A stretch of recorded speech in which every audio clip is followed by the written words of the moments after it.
Good afternoon, guys and goddesses. It's your brother, your host, your friend, Joe the Chef God Launch Podcast. The who is not the what. The who is not the what. Alright, so often in life we find ourselves casually turning into something serious.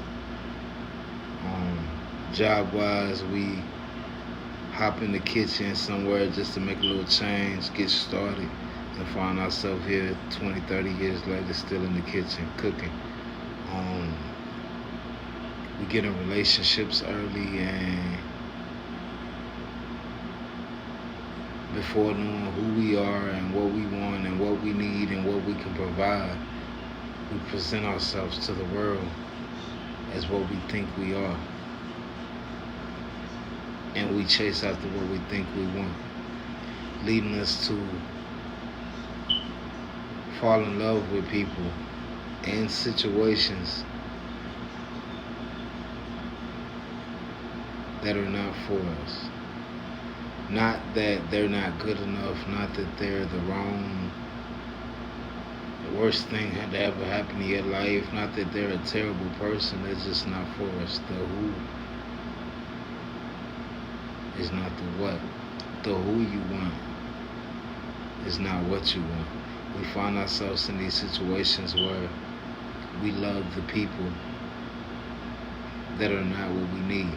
Not with ignorance, not with bliss, like blinders on our eyes. We're aware that they're not what we need and not what we want, but we do love them. We love them and we want them to be in our lives. The who is not the what.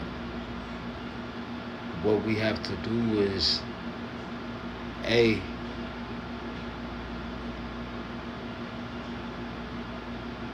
learn how to remove attachment.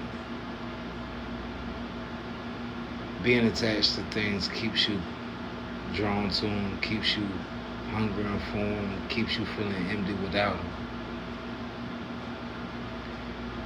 Remove the attachments and replace those attachments with connections.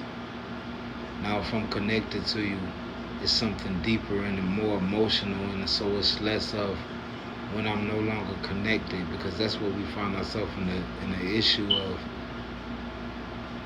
You're no longer connected to this person, but you're still attached to him. Joe the Chef, Part 1, The Who is Not the What, Guidelines Podcast.